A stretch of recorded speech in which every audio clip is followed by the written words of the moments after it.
राधे राधे, जय श्री कृष्ण।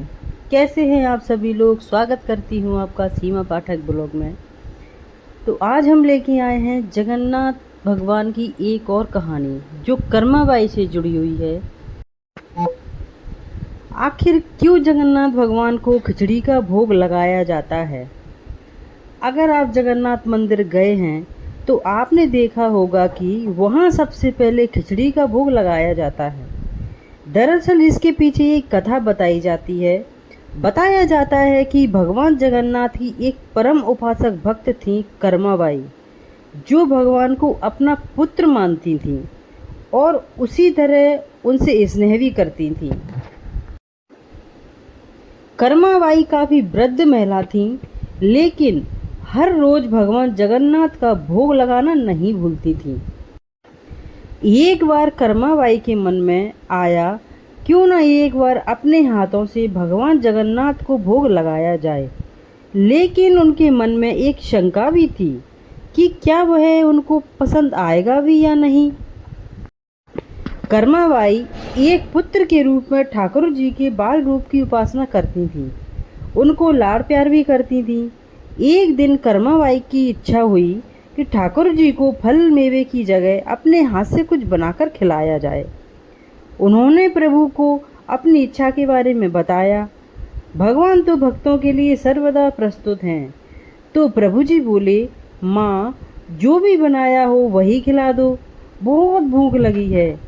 कर्माबाई ने खिचड़ी बनाई थी, ठाकुर जी को खिचड़ी खाने को दे दी।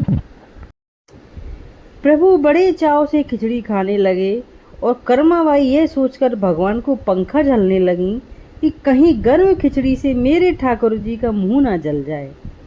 प्रभु बड़े चाव से खिचड़ी खा रहे थे और माँ की तरह कर्माबाई उनका पंखा कर रही थी। भगवान ने कहा, माँ, मुझे तो खिचड़ी बहुत अच्छी लगी, मेरे लिए आप रोज खिचड़ी ही पकाया करें, मैं तो यही खाकर जाऊंगा। अब तो कर्माबाई रोज उठती और सबसे पहले खिचड़ी बनाती, बाकी कुछ बाद में काम करती। भगवान भी सुबह सवेरे दौड़े आते और कहते, माँ, जल्दी से मेरी प्रिय खिचड़ी लाओ। खिचड़ी खाने का यह क्रम रोज हो गया। भगवान सुबह सुबह आते, भोग लगाते और फिर चले जाते। एक बार एक महात्मा जी कर्माबाई के पास आए। महात्मा जी ने उन्हें सुबह सुबह खिचड़ी बनाते देखा तो नाराज हो गए। कहा, माता जी, आप ये क्या कर रही हो। सबसे पहले नहा धोकर पूजा पाठ करनी चाहिए, लेकिन आपको तो पेट की चिंता सताने लगी। कर्माबाई ने बताया, क्या करूं महाराज जी, संसार जिस भगवान की पूजा अर्चना कर रहा है वही सुबह सुबह भूखे आ जाते हैं। उनके लिए तो मैं सब कुछ छोड़कर पहले खिचड़ी बना जाती हूँ। महात्मा जी कर्माबाई को समझाने लगे, माता जी, तुम भगवान को अशुद्ध कर रही हो। सुबह स्नान के बाद पहले रसोई की सफाई किया करो, फिर भगवान के लिए भोग बनाया करो।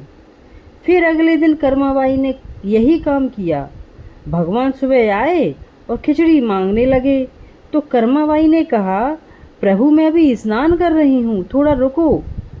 थोड़ी देर बाद भगवान ने फिर आवाज़ लगाई, जल्दी करो माँ, मेरे मंदिर के पट खुल जाएंगे, मुझे जाना है। कर्माबाई फिर बोली, मैं अभी रसोई साफ कर रही हूँ। भगवान को लगा कि आज माँ को क्या हो गया, ऐसा तो पहले कभी नहीं हुआ।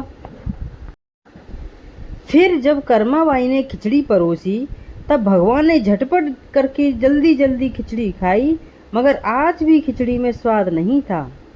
भगवान जल्दी से खिचड़ी खाकर और पानी पिए बिना ही मंदिर पहुंच गए। मंदिर के बाहर उन्होंने जब महात्मा को देखा तो वो सारा माजरा समझ गए।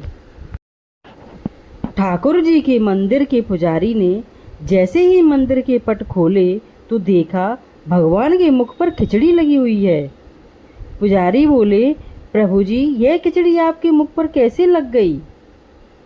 प्रभु ने बताया, पुजारी जी, मैं रोज कर्माबाई के घर पर खिचड़ी खाकर आता हूँ। आप माँ कर्माबाई के घर जाओ और जो महात्मा उनके यहाँ ठहरे हुए हैं उनको समझाओ, उन्होंने मेरी माँ को गलत पट्टी पढ़ा दी है।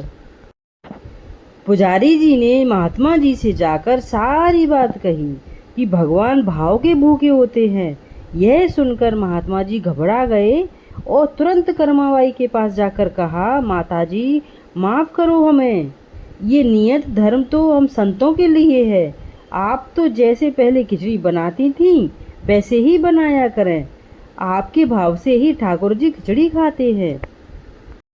और एक दिन ऐसा आया कि कर्माबाई के प्राण छूट गए। उस दिन पुजारी जी ने मंदिर के पट खोले तो देखा भगवान की आंखों में आंसू हैं और प्रभु रो रहे हैं।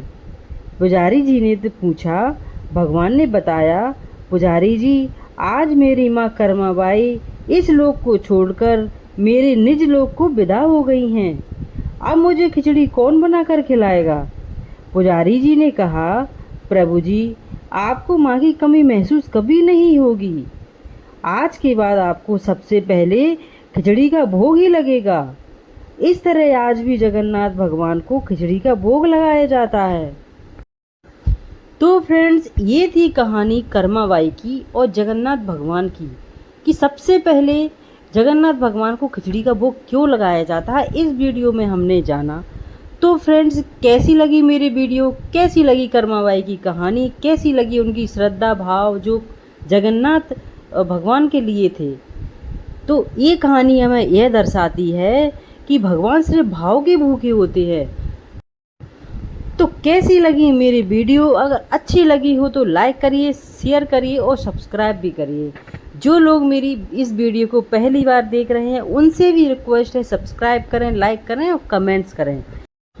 मेरी वीडियो देखने के लिए आपने जो इतना समय निकाला उसके लिए बहुत बहुत आभारी हूँ मैं। तो बोलिए जगन्नाथ महाराज की जय। राधे राधे। जय श्री कृष्ण।